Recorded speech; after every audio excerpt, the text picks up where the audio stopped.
పూరా లోకల్.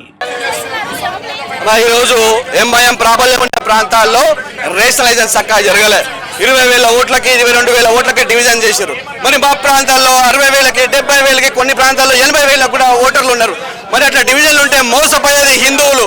వాళ్ళ ఎంఐఎం మెప్పు కోసము ఈ మ్యాప్లు ఈ డిమార్కేషన్ ఎన్సీఆర్ హెచ్ఆర్డీలో కాలేదు, ఇది దారుస్థానంలో జరిగిందంటే ఉర్రెత్తున కోపం వచ్చింది.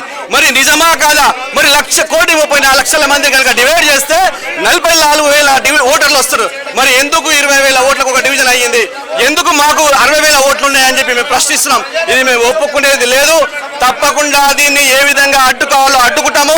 లేని పక్షంలో మేము హైకోర్టు తలుపులు తడతాము, లేదంటే సుప్రీంకోర్టు దాకా పోతాం. వదిలిపెట్టే సమస్య లేదు. భారతీయ జనతా పార్టీ ఎంఐఎం ప్రాబల్యాన్ని తలకి ఈరోజు కాంగ్రెస్ పార్టీకి कांग्रेस का हाथ किसी के साथ है, एमआईएम का जोब में है. कांग्रेस का हाथ एमआईएम का जोब में है. ఈ రోజు దారుస్థానంలో జరిగినటువంటి డిమార్కేషన్ ని మేము ఎట్టి పరిస్థితుల్లో ఒప్పుకోము. 44,000 ఓటర్లు ప్రతి డివిజన్ లో ఉంటేనే మేము ఈ డిమార్కేషన్ కానీ గజెట్ ని కానీ ఒప్పుకుంటామని చెప్పేసి కరాఖండిగా చెప్పడం జరిగింది. ఈ రోజు ఎవరు హ్యాపీగా ఉన్నారంటే ఎంఐఎం పార్టీ హ్యాపీగా ఉంది. ఎవరు సంతోషంగా సంతృప్తిగా ఉన్నారంటే ఎంఐఎం హ్యాపీగా ఉంది. ఎందుకంటే ఉస్కే జోబ్ మే కాంగ్రెస్ కా హాత్ హై. ఈ డిమార్కేషన్ స్పష్టంగా ఓవైసీ చేసిండు, దారుస్థానంలో కూర్చొని తెలుస్తున్నది. కాబట్టి దీన్ని మేము తప్పకుండా ముందుకు తీసుకుపోతాం. ఒప్పుకునే పరిస్థితి లేదు.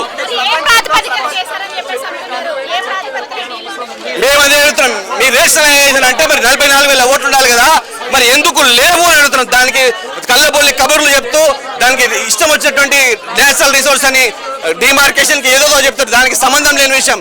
44,000 ఓట్లు అంటే 40 నుంచి 50,000 ఓట్లు ఉంటేనే దాన్ని డివిజన్ గా మార్చాలని మేము స్పష్టంగా డిమాండ్ చేస్తా ఉన్నాం. అవునన్నా, కరెక్ట్ చెప్పిరన్న. గూట్లో రాయి తీయడం అంటే ఎట్లో రాయి తీసినట్ట. ఈడ మన హైదరాబాద్ ని చక్కగా చేసుకోలేదు. శివారు ప్రాంతాలను కలుపుకొని ఏమి ఎలాగా పెడతాము? ప్రపంచంలో ఎక్కడా కూడా 600-700లకు మించినటువంటి స్క్వేర్ కిలోమీటర్లకు మించినటువంటి నగరాలే లేవు. మరి మీరేం చేస్తారన్నా నాకు అర్థం కాదు. స్ట్రీట్ లైట్ పెట్టడానికి సంవత్సరం పడుతుంది. నువ్వు ఆ ప్రాంతాలను తీసుకొని ఏం చేద్దాం అనుకుంటున్నావు? ఈ రోజు ఈ డిమార్కేషన్ ఎంఐఎం కి అనుకూలంగా చేసిరు కాబట్టి దీనికి గట్టిగా వ్యతిరేకిస్తాము. ఒప్పుకునే అసంబద్ధమైన జీవో తీసుకొచ్చి ప్రజాప్రతినిధిగా ఉన్నా కానీ ఎటువంటి సంప్రదింపులు చేయకుండా, ప్రజలని అక్కడ కాలనీలలో సంప్రదింపులు చేయకుండా ఈ నంబరింగ్ చేసి ఈ రోజుకి రోజు ఈ మ్యాప్ను అడుగుతా కూడా, నిన్నటి వరకు ఈ మ్యాప్ను అడుగుతా కూడా అమ్మో ఇవ్వద్దన్నారు ఈ మ్యాప్ అన్నారు. ఈ మ్యాప్ లో ఏం కనపడుతుందమ్మా మీకు? నంబర్లు తప్ప ఎటువంటి బౌండరీస్ కనపడలేదు. ఆ బౌండరీస్ మెన్షన్ చేశారు, అవన్నీ అన్డిఫైన్డ్ బౌండరీస్.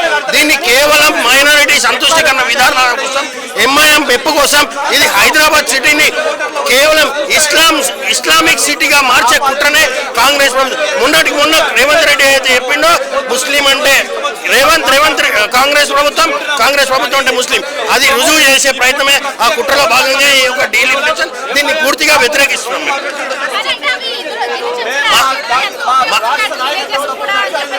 ఇప్పుడు ఉన్న 150 డివిజన్లకే మౌలిక వసతులు ఇవ్వలేక వేల ఆన్లైన్ కంప్లైంట్స్ అన్ని కూడా స్ట్రీట్ లైట్, ఒక లైట్ పెట్టాలంటే కూడా 100 రోజులు కానీ ఒక స్ట్రీట్ లైట్ రిపేర్ కనపడుతుంది. అట్లాంటిది 670 కిలోమీటర్లు కాస్త స్క్వేర్ కిలోమీటర్ కాస్త 2,000 స్క్వేర్ కిలోమీటర్లకు విస్తరిస్తున్నప్పుడు ఎట్లా ఈ సర్వీసెస్ ఇవ్వగలుగుతారు?